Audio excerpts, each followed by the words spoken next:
우리에게 주신 하나님의 말씀 고린도전서 4장 14절에서 16절 말씀입니다. 고린도전서 4장 14절에서 16절 말씀 우리 한 목소리로 함께 있습니다. 내가 너희를 부끄럽게 하려고 이것을 쓰는 것이 아니라 오직 너희를 내 사랑하는 자녀같이 권하려 하는 것이라.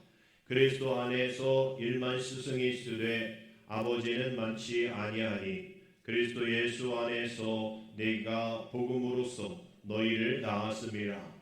그러므로 내가 너희에게 권하노니 너희는 나를 본받는 자가 되라. 아멘. 할렐루야. 우리 명절 잘 보내셨는지요? 우리 사회적 거리두기로 인해서 이전 명절 규칙 좀 생각해 보면 뭐 몇 명 이상 모이지 마라, 뭐 직계만 모여라, 뭐 이러한 제한성이 있었는데 올해는 3년 만에 아무런 제약 없는 명절을 보냈어요.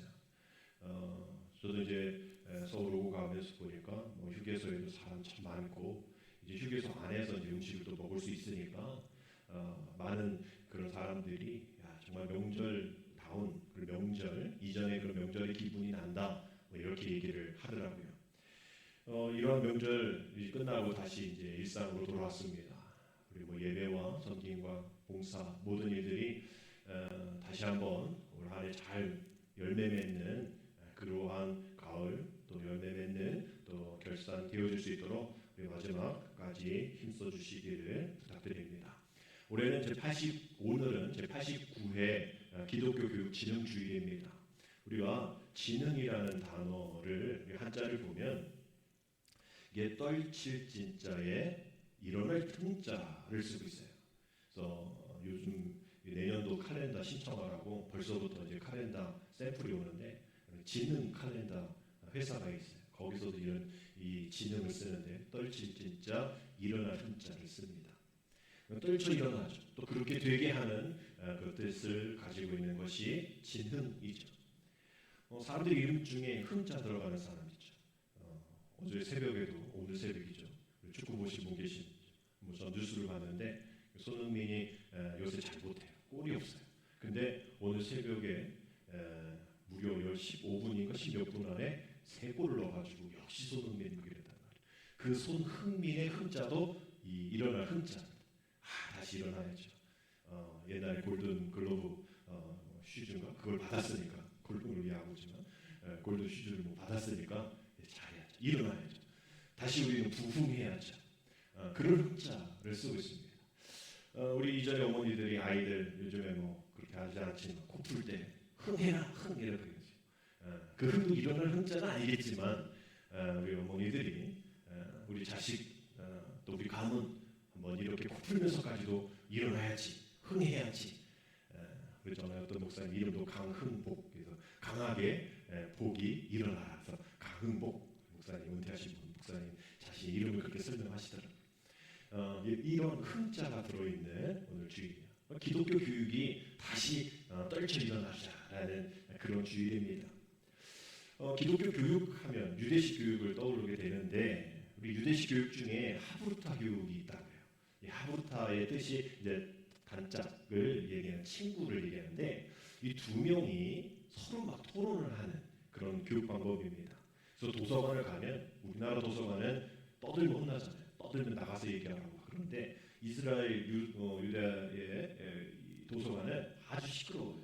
영상으로도 한번 봤던 기억이 있는데 도끼시장보다 더 시끄럽습니다. 무슨 뭐 우리 고기 팔 때 뭐 얼마 막 이렇게 하는 그런 것처럼 막 시끄러워요. 그게 시끄러운 게 다른 얘기하는 게 아니라 야 이 모세오경에서 말이야, 야 이 토라에서는 말이야, 이 탈무드에서 말이야 이렇게 얘기했는데 넌 어떻게 생각해? 그래서 막 얘기를 하고 토론을 벌리는 그런 하브루타라는 교육 방식이에요. 이 유대인들은 어렸을 때 아이가 태어나면 3살부터 13살까지 10년 동안 이 토라 모세오경을 외우게 합니다. 뭐 180 몇 장을 또 5천 몇 절을 통째로 다 외우게 해요. 그리고 이제 우리가 잘 아는 탈무드가 한 20권의 책이 뭐 1000년 명령의 이 저자가 250년 동안 만들어낸 그 유대인들의 어떤 지혜서잖아요. 그것도 막 외우고 읽고 토론하게 합니다. 그러면서 아이들 어렸을 때는 그 잘 몰랐을 때 이 성경이 귀하고 달고 오묘하다라는 것을 가리키기 위해서 그 성경책에 꿀을 발라 아이들이 꿀 찍어 먹으면 성경은 달구나라는 것을 어렸을 때부터 인식하게끔 만드는 거죠. 그렇게 어렸을 때부터의 교육이 아주 중요하다라는 거예요. 그래서 루터 신학교와 사우스웨스턴 신학교에서 어떤 경우에 이렇게 다음 세대까지 지속적으로 신앙생활이 잘 되어지고 성장할 수 있는가 이렇게 연구를 해봤더니 5가지 공통점을 발견하게 됐다는 거예요. 그 첫 번째는 신앙이 다른 것이 아니라 어떤 그 가정의 신앙이 그런 어떤 가정의 정체성을 얘기하고요. 또 생활 양식에 깊이 배어 있다. 어떤 첫 번째 공통점이고요. 두 번째는 다음 세대에 영향력을 주는 신앙의 멘토가 적어도 3명 이상 있었다는 거예요. 그리고 세 번째는 그냥 혼자가 아니라 여러 어떤 봉사의 단체의 선교에 그 일이 참여했던 경험이 있는 그런 가정이었고요. 또 네 번째는 공동체로부터 존경과 또 환영을 받는 그러한 모습들이 있었고, 마지막 5번째는 어렸을 때부터 여러 방식으로 교회의 어떤 리더십 역할에 참여하였다. 이런 5가지 공통점이 이러한 신앙생활의 다음 세대에 잘 연결되어져 있는 그 가정의 공통점이었다라고 얘기를 하더라고요. 하나님께서 분명히 오늘 기독교 교육을 통해서 우리 교회 학교 오늘도 예배드리고 있는 우리 교회 학교 어린이들만 부흥하고 다시 떨쳐 일어나는 그런 주관으로만 보낼 것이 아니라 우리의 가정이 또 내 삶이 정말 다시 떨쳐 일어날 수 있는 진흥의 그런 일들을 위해서 우리가 이 신앙이 나의 삶의 정체성을 얘기하고 또 내가 정말 다른 사람에게 영향을 주고 또 신앙의 멘토에게 영향을 받는 그런 모습으로 나아간다면 오늘 기독교 교육진흥주의를 통하여서 우리가 배우게 되는 그런 교훈이 되겠죠. 이 교육이 참 어렵습니다. 기독교 교육, 특별히 자라는 세대들 또 저출산을 위해서 참 어렵고 교회 학교가 조직되어 있는 교회가 상당히 적어요. 우리 지방 안에서도 상당히 적어서 교회 학교 연합회가 여름 성경학도 같이 해야 될 수밖에 없는 상황이어서 참 어렵다라고 얘기를 하죠. 이건 우리 교회뿐만 아니라 전국이 또 여러 교단이 함께 겪는 어려움입니다. 그래서 이러한 교육이 또 우리 저성장, 저성장률, 이런 출산율 이런 것 때문에 문제가 되어지는 것이 아니라 감리신학대학교 윤중광 교수님 기독교 교육학의 대가이신데 그분이 이렇게 얘기를 하셨어요. 교회 교육이 종말론적 지평을 상실하여서 더 이상 성도들을 하나님 나라의 백성으로 길러내지 못하고 있습니다. 머리에만 교리를 주입시키지 하나님 나라가 어떤 것인지 맛보게 하는 데는 실패했습니다. 교회를 지상에서 하나님 나라를 경험하고 증거하는 종말론적 공동체라고 신학적으로 진술하는 과정 자체가 교회 교육의 사건화입니다. 여기에서 신자들은 교육이 아니라 하나님 나라 백성으로 다시 태어나는 신앙적 회심을 경험하게 될 것입니다. 라고 얘기해요. 너무나 창피하고 미안하다는 거. 자기가 감리교회 기독교 교육의 대가였는데 자기가 그렇게 하지 못해서 죄송합니다 라고 얘기하면서 이런 얘기를 하시더라고요. 또한 같은 대학교 이영교 교수님이라는 분은 우리 기독교 교육은 믿음의 신앙은 세상을 불쾌하고 불편하게 만들어야 하는데 그렇게 하지 못했다라고 얘기해요. 왜냐하면 기독교의 이 특징이 바로 도전이 있네. 우리의 교회는 도전보다는 그냥 알아서 그냥 우리가 맞춰 살아야지라는 어떤 그 수능으로 교육이 된다는 거예요. 또 불편함이 있는 것이 우리의 신앙인데 편안함으로 세상적인 그러한 가치관으로 나아가고 있다는 거예요. 그러다 보니까 교인이 제자가 되어지는 것이 아니라 고객이 되어지는 그런 현상이 벌어졌다라고 얘기해요. 정말 훈련되어지고 불편함으로 신앙생활 열심히 땀 흘려 자신이 십자가를 지고 가야 하는데 십자가는 싫다는 거예요. 고난은 우리에게 싫다는 거예요. 십자가의 죽음의 피 우리에게 더 이상 얘기하지 말자는 거예요. 편안한 복에 대한 얘기, 평화에 대한 이야기만 해달라는 얘기입니다. 물론 우리의 삶이 우리의 본질이 또 본성이 편안함으로 찾아가는 건 당연한 거죠. 하지만 우리가 초대교회 시절을 보면 초대교회 모든 성도들은 그 편안함을 거부했습니다. 불편함을 오히려 일부러 찾아갔죠. 서로 나눠야 되는 상황 속에서 자신의 불편함을 당연히 여겼던 겁니다. 그러다 보니까 로마 제국에 대해서 불쾌하게 또 만들어 버리는 일들이 있었죠. 빈부상하 남녀 차이를 없애고 모두가 다 한 형제 자매라고 얘기하고 그 권력에 대해서 오직 하나님 한 분만을 믿고 하나님 한 분만을 왕으로 모시니까 세상으로부터 불쾌하게 대하는 그러한 모습이 있었던 거예요. 당연한 것입니다. 신앙은 그렇게 불편할 수밖에 없고 세상과 불쾌하게 되어지는 상황이 분명히 있게 되어지는 거죠. 근데 우리 지금의 교회는 다른 부분으로 불쾌하고 불편한 거예요.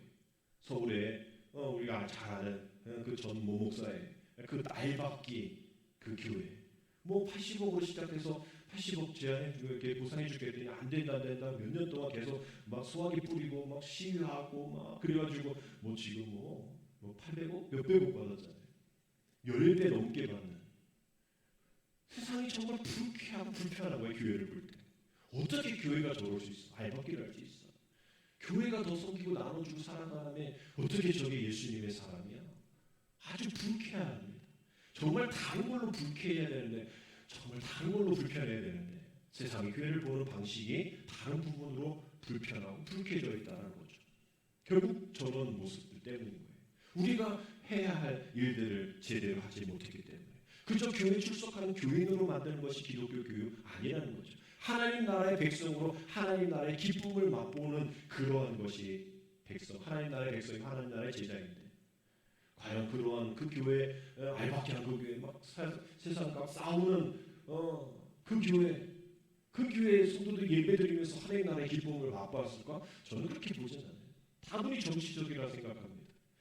하나님 나라는 정치에 있지 않죠. 우리 오예배 때도 함께 볼 그림이 있는데 정말 하나님 나라는 정치에 있는 것이 아니에요.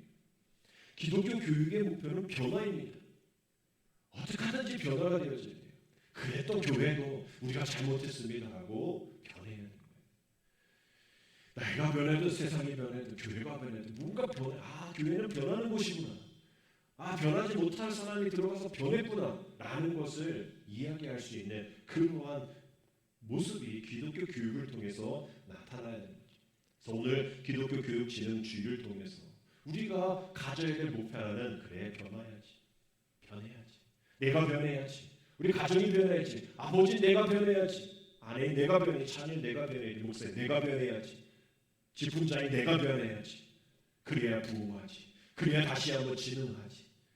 우리가 이러한 것이 오늘 기독교 교육진흥주의에 우리가 가져야 할 목표입니다. 우리 바울이 가장 안타까워했던 것은 고린도전서 1장부터 4장을 쭉 말씀 보면 계속 분쟁에 대해서 이야기하는 그러한 말로 계속 1장부터 4장까지 얼마나 귀한 말씀들이 많이 들어가야 할 그 장소임에도 불구하고 그 고린도 교회 안에서 분쟁에 대해서 언급하는 일들이 1장부터 4장까지 계속 얘기하고 있는 거예요. 왜냐하면 이 고린도 교회에 사람들이 변하려 하지 않는 거예요. 변하긴 변했는데 세상적으로만 변하려 했지 그리스도화 되어지는 자신이 조금 불편해지는 일에는 변화가 되지 않는 거예요. 그래서 이 고린도 교회 안에 자신은 바울파다, 자신은 아볼로파다, 자기는 뭐 게바파다, 자기는 그리스도파다 막 이러면서 나눠지는 거예요. 그 나눠짐에 있어서 정말 하나님이 보시기에 바울이 보기에 너무나 안타까운 거예요. 그래서 마지막까지 참고 참았다가 하는 얘기가 제발 좀 나는 이런 사람 저런 사람 이 사람 안 돼 저 사람 안 돼 이렇게 판단하지 말라는 거예요. 오직 판단하신 분은 하나님이시다라는 얘기를 4장 3절 5절 우리 오늘 본문 말씀 앞에 부분을 이야기하고 있는 겁니다. 이렇게 얘기하고 있어요. 너에게나 다른 사람에게나 판단받는 것이 내게는 매우 작은 일이라 나도 나를 판단하지 않았느니 내가 자책할 아무것도 깨닫지 못하나 이로 말미암아 의롭다함을 얻지 못하노라. 다만 나를 심판하시는 주시니라. 그러므로 때가 이르기 전 곧 주께서 오시기까지 아무것도 판단하지 말라. 그가 어둠에 감추인 것들을 드러내고 마음의 뜻을 나타내시리니 그때에 각 사람에게 하나님으로부터 칭찬이 있으리라 라고 되어 있어요. 3장 안에서 자신은 이러한 사역자 자신이 이런 사역자만 나는 사역자를 인정하겠습니다 라면서 파강을 있는 거예요. 아니 하나님의 일을 지금 엄청나게 해도 지금 시간이 없는 판에 이쪽 파 저쪽 파 이러면서 서로 경쟁하고 있는 거예요. 그러지 말라는 거예요. 제발 주님 외에는 다른 그런 털을 닦지 말고 자랑하지 말라는 거예요. 7절에 보면 누가 너를 남달리 구별하였느냐 네게 있는 것 중에 받지 아니한 것이 무엇이냐 내가 받았은즉 어찌하여 받지 아니한 것 같이 자랑하느냐라고 바울이 책망을 합니다. 지금까지의 공급자이신 하나님에 의해서 너희들이 은혜를 받았는데 왜 기억하지 못하고 서로 그렇게 못 싸워서 못 챙겨서 그렇게 싸우고 분파를 이루느냐 왜 변화되지 않느냐라고 얘기를 합니다. 그래서 8절에 이렇게 얘기하죠. 너희가 이미 배부르며 이미 풍성하며 우리 없이도 왕이 되었도다. 우리가 너희와 함께 왕 노릇하기 위하여 참으로 너희가 왕이 되기를 원하라. 지금 우리는 찬양할 때 왕이신 나의 하나님 왕이신 나의 하나님 너희가 하신 나의 하나님 찬양하지만 그 당시 고린도 교회 성도들도 왕이신 나의 하나님 오직 하나님 나의 왕이신다 라고 하면서 자신을 과시하는 일에 교만한 일에 자신이 왕이다라고 얘기하는데 그건 아니다라는 거죠. 고린도 교회 성도들이 지금 분단지어서 서로 분쟁할 것이 아니라 교만한 마음으로 서로 나누어질 것이고 아니면 남을 판단할 것이 아니라 그러한 모습까지 다 변해야 한다. 오직 우리의 왕이신 한 분 하나님만 보고 변해야 한다라고 이야기를 하면서 왜냐하면 6절 형제들아 내가 너희를 위하여 이 일을 나와 아볼로를 들어서 보였으니 이는 너희를 하여금 기록된 말씀 밖으로 넘어가지 말라 한 것을 우리에게 해서 배워 서로 대적하여 교만한 마음을 가지지 말게 하려 함이라. 지금 고린도 교회 성도들이 변화되지 못하는 그 이유 중에 하나는 뭐냐면 기록한 말씀 밖으로 지금 넘어가고 있는 거예요. 세상 말로 하면 지금 손 넘어가고 있어요. 우리들 뭐 이렇게 좀 분쟁 있을 때 손 넘어가네? 손 넘지 마세요. 지켜야 할 선이 있지 않습니까? 손 넘지 마세요 라고 얘기하잖아요. 우리가 운동 경기 보면 대부분 다 선입니다. 그거 밟거나 넘거나 넘어가거나 그러면 아웃이고 인이에요. 며칠 전에도 목회자 체육대회에 있어서 본주에 갔다 왔는데 이게 어디든 뭐 평신도도 10월 달에 체육대회 하는 걸로 알고 있는데 전문 심판을 꼭 데리고 가야 돼. 우리 목사님들이 다 자기가 심판이에요. 그래서 넘었는데 안 넘었다고 밟았는데 안 밟았다고 뭐 터치했는데 안 쳤다고 서로 막 그러니까 목사님들도 이렇게 체육하면 삐지기도 하고 나가기도 하고 싸우기도 하고 그래요. 심판이 없으니까 그렇죠. 대부분 무슨 얘기냐? 손 밟은 얘기, 손 넘은 얘기, 들어왔는데 안 들어왔다고 나갔다고 얘기하고 이런 거예요. 모든 운동 경기가 다 선입니다.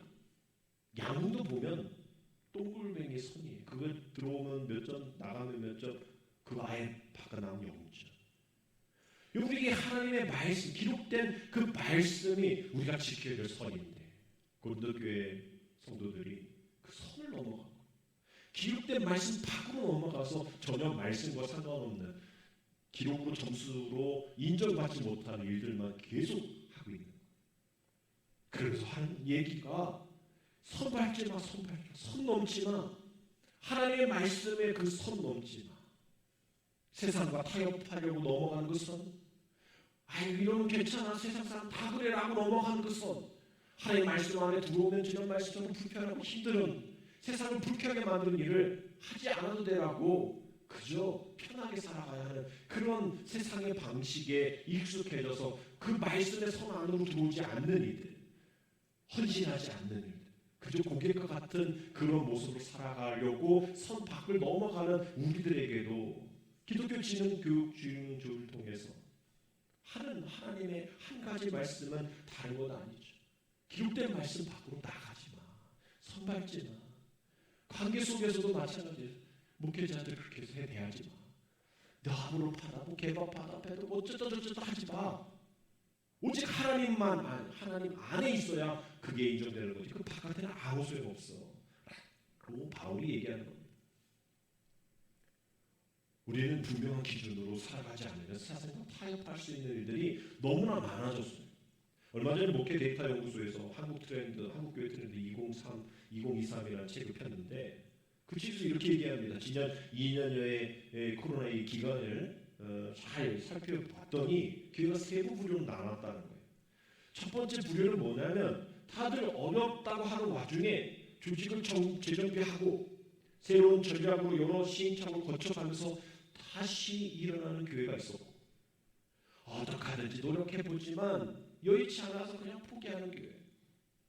세 번째 교회는 그저 손 놓고 에휴 뭐 이래도 안 되고 저래도 안 되니 뭐 어떻게 될지 모르니 그저 이런 두려움 가운데 살아갔던 그 흐름에 맡기는 그런 교회가 있었다는 거예요. 근데 이게 문제는 뭐냐면 코로나 이후에 포스트 코로나 이후 시대에도 이 세 가지 유행 교회는 그대로 갈 거다. 다시 일어난 교회는 정말 다시 일어날 거고, 그냥 뭐 어떻게 막 여의치 않네 이러면서 그런 교회는 그냥 여의치 않아서 그냥 여의치 않게 가고, 아예 손 놓고 그냥 어떻게 되겠지 하는 교회는 또 여전히 어떻게 되겠지라는 그 교회로 흘러갈 수밖에 없을 그런 형국이다라고 얘기를 합니다. 앞서 말씀드린 바와 같이 고린도 교회 성도들이 책망받았던 이유는 이러한 모습 속에 있었던 교회였던 거예요. 뭐 다시 한번 일어나 보고 말이지. 상황이 그렇다면 노력해야죠. 손 놓고 있으면 안 되잖아요. 그런데 그죠? 손 놓고 두려워 떨고 여의치 않은 이 상황에 그냥 맡겨버리는, 그냥 그 흐름에 그냥 맡겨버리고 누군가 하겠지 뭐 이러면서 순응하는 그러한 모습으로 나갔기에 책망을 했던 거죠. 고린도전서를 쓰면서 그래도 바울이 이런 책망 가운데 여러 시행착오를 거치면서 다시 일어난 교회가 되어지고 또 어떻게든 노력해보려 권면했지만 이게 잘 안 하니까 책망을 했잖아요. 그런 책망을 하다 보니까 또 미안하고 또 불쌍하고 막 이러니까 오늘 우리가 읽던 14절 말씀에 이렇게 얘기합니다. 내가 너희를 부끄럽게 하려고 이것을 쓰는 것이 아니라 오직 너희를 내 사랑하는 자녀같이 권하려 하는 것이다 라고 얘기합니다. 그저 변명하는 것이 아니라 정말 그릇되게 행하는 일 행하고 있는데, 올바른 성숙이 일어나지 않고 있는데 그냥 있으면 안 되지.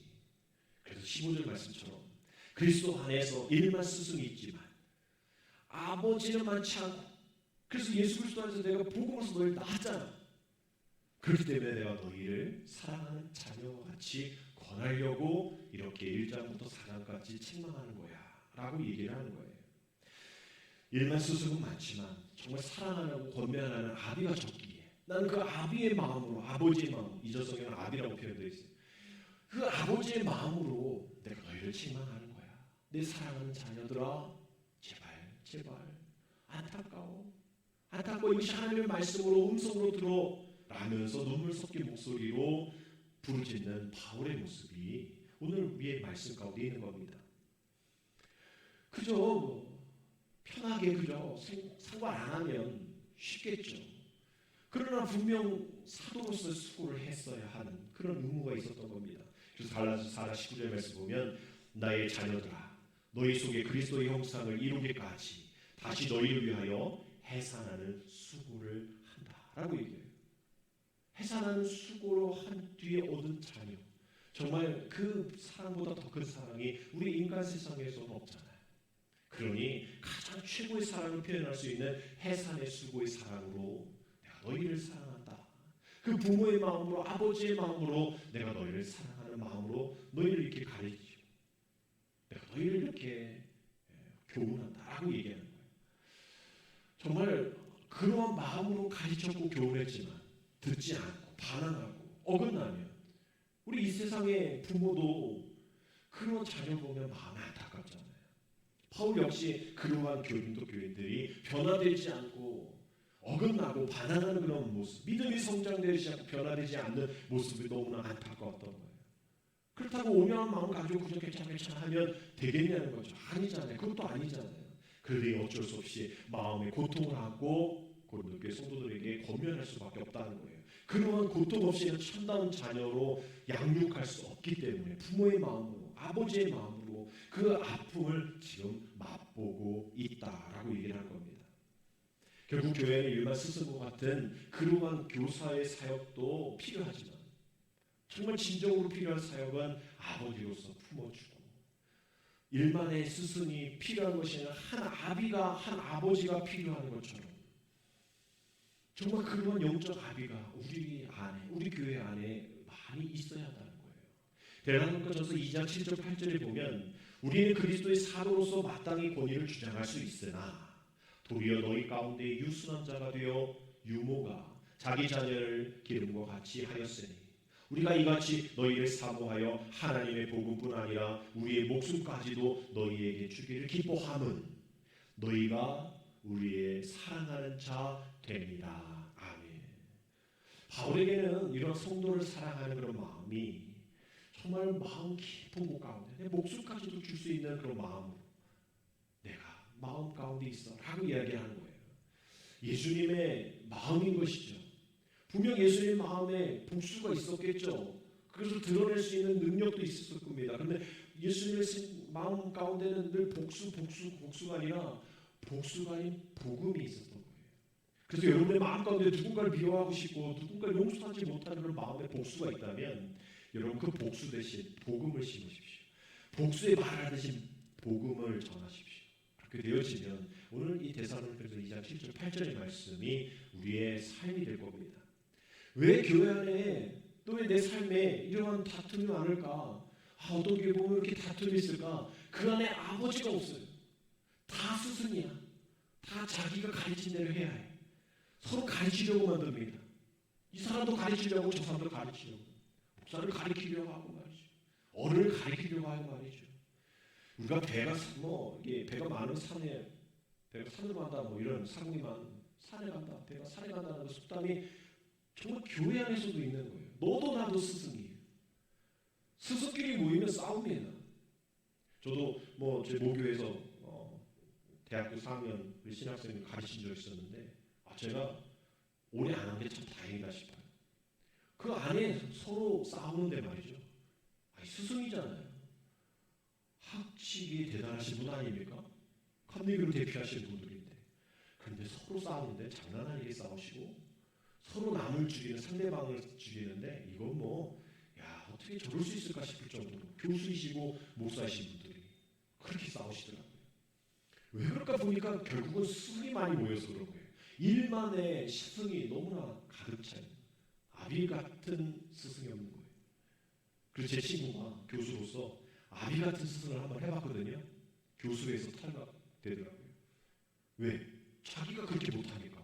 아비 같은 스승 하지 말라는 거예요. 그래서 제 친구가 모교에서 교수 못하고 다른 교단, 다른 학교, 세종대학교에서 교수를 하고 있어요. 거기 가서 더 잘 되긴 했어요. 근데 모교에서는 인정받지 못해. 아비 같은 스승이 필요 없어. 그러다가 애들 막 버릇 없어져. 막 이렇게 얘기해요. 경쟁이 돼요. 교수평가에 엄청난 점수를 많이 받으니까 시기하는 거예요.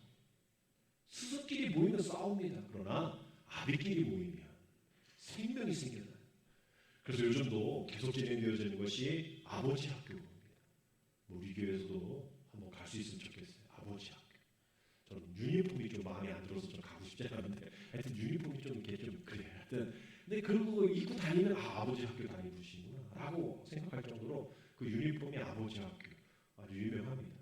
근데 그 아버지가 모여서 기도하고 그 안에 내가 남편으로서 잘못했고 어른으로서 잘못했고 교회 안에서 내가 잘못했고 이런 회개가 일어나는 게 아버지 학교거든요. 아버지들이 모이면 회개가 일어납니다. 아버지들이 모이면 생명을 낳아요. 우리가 하나님이 원하시는 것은 바로 생명을 낳는 아버지. 여기서 말하는 남성만 얘기하는 거 아니에요. 우리 하나님 아버지 할 때 그 아버지처럼 남성을 얘기하는 것이 아니라 그런 생명을 낳는 그런 어른들이 또 아비들이 되어져야 한다라는 것이죠.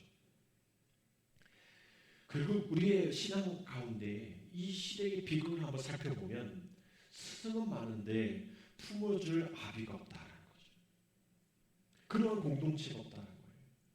그래서 이제 우리의 신앙의 공동체의 삶의 이야기 속에서 스승이 이야기하는 이야기보다 하나님의 은혜를 만난 그 아비의 마음으로 생명을 살리고 생명을 더 만들어내는 그런 아버지의 영역, 아버지의 스토리, 아버지의 사명들이 더 많아져야 한다는 겁니다.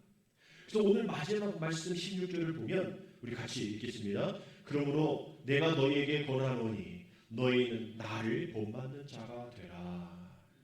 여기서 인간 바울을 본받으라는 것이 아니라 자신을 그러한 아비로 만들어 주신 그 그리스도를 본받는 자 되어라 라고 얘기하는 거예요. 내가 스승이 되었으면 내가 정말 당시 정말 이 바울은 사울 때 바울은 엄청난 그런 스펙을 가지고 있는 그러한 사람이었거든요. 스승이 되었다면 일만의 스승이 되었을 사람입니다. 그런데 그렇게 다 포기하고 다 배설물처럼 여기고 난 아버지의 마음을 씁니다. 아버지 하나님 한 분만을 모시는 그 아버지의 마음을 숨기는 그런 사람이 되었다는 거죠. 그거 본받으라는 거예요. 그 본받은 사람이 그 다음 구절에 17절에 나오는데 디모데를 이렇게 표현합니다. 신실한 아들 디모데. 신실하다라고 표현하고 있어요. 결국은 아비 같은 마음을 가진 사람은 어떤 사람이냐? 신실한 사람이다라는 거죠. 신실한 사람이다. 그러면서 20절에 이렇게 얘기하고 있어요. 하나님의 나라는 말에 있지 아니하고 오직 능력에 있다. 신실한 사람은 말이 아니라 능력의 사람이다라고 얘기하는 거예요. 우리가 전에 철로역전 존버년 우리 책을 함께 예배 가운데 본 적이 있어요. 그때 여러분 기억하십니까?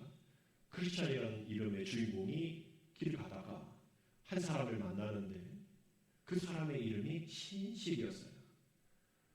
정말 이 신실을 통하여서 그동안에 그 겪었던 간증들, 어려움들 이겨냈던 그런 이 노하우들, 그런 것들을 동행하면서 막 얻고 막 기쁨을 얻습니다. 근데 가다가 수다쟁이, 허풍선이라는 이름을 가진 그런 사람을 만나죠. 근데 그 사람은 신실이라는 그 이름에 가진 그 사람과 다르게 자신의 어떤 그 신앙을 포장하는 말들이 너무 많은 거예요. 근데 깊이 이렇게 얘기를 나눠보면 열매가 없어. 지난주 말씀처럼. 근데 말은 많아요. 하나님의 말씀은 듣긴 들어요. 근데 변화가 없어요. 결국은 그 설력전 속에서 말하고 있는 것은 뭡니까? 우리가 믿음의 순례길을 갈 때에 너가 되든 누가 되든 너는 신실한 사람 아니면 수다쟁이 허풍선이다라는 거예요. 너는 그런 사람을 만날 수도 있고 너가 그런 사람이 될 수도 있다라고 얘기를 하는 거죠. 그럼 너는 누가 될 것이냐? 신실한 사람이 될 것이냐? 아니면 말뿐인 수다쟁이 허풍선이 될 것이냐? 너는 과연 지금 누구와 믿음의 교제를 하고 있느냐? 신실한 사람과 교제하고 있느냐? 아니면 말뿐인 수다쟁이 허풍선과 교제하고 있느냐? 너는 누구와 또 어떻게 살아가냐에 따라 너의 신앙의 성숙은 분명 달라질 것이다 라고 얘기하고 있는 거죠. 오늘 89회 기독교 지능주의를 통해서 우리가 정말 신실한 사람이 될 것인지 아니면 그저 말뿐인 수다쟁이 허풍선이 될 것인지 오늘 너희는 나를 본받으라라고 얘기하는 그 당당함이 우리에게 어떠한 자세로 나아갈 수 있는지를 우리는 곰곰이 생각해 봐야 합니다.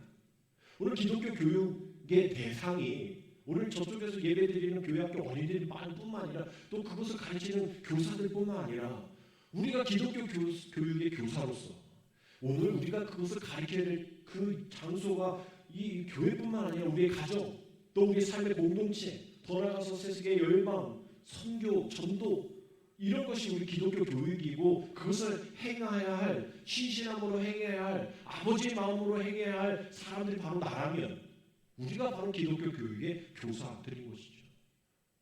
세상은 자기 반선 없는 어른 노릇만 하는 사람을 꼰대라 얘기합니다. 꼰대는 삶의 태도가 이래요. 우리 때는 말이야 라고 얘기하면서 과거에만 매여져 있어요. 그 과거에만 살아가고 있습니다. 그래서 그 과거의 기준으로 늘 가르치려고 해요. 자신은 틀림없다라고 얘기를 합니다. 자신의 말이 맞다라고 얘기를 해요. 그 과거에서 말이죠.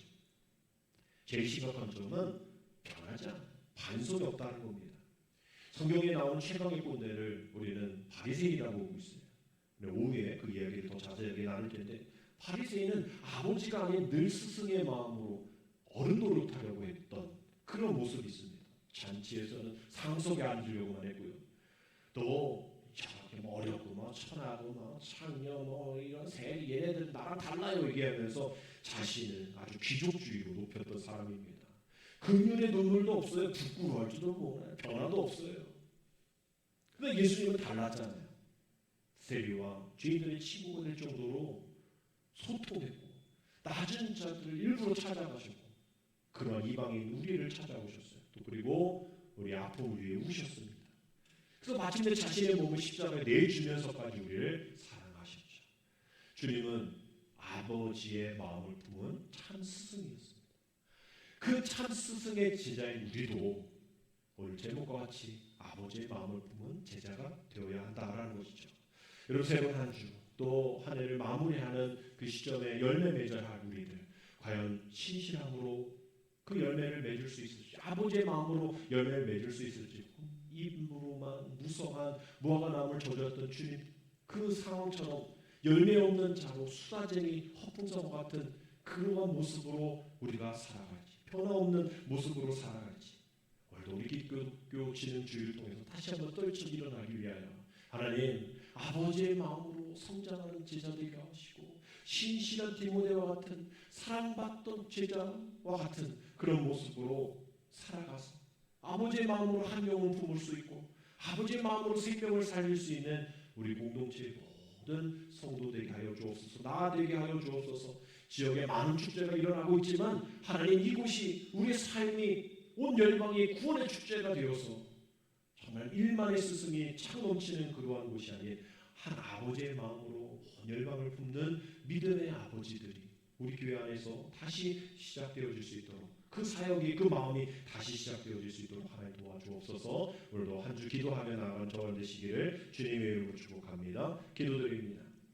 하나님, 진정한 하나님의 말씀만이 우리들의 삶의 기준이 되게 하여 주옵소서.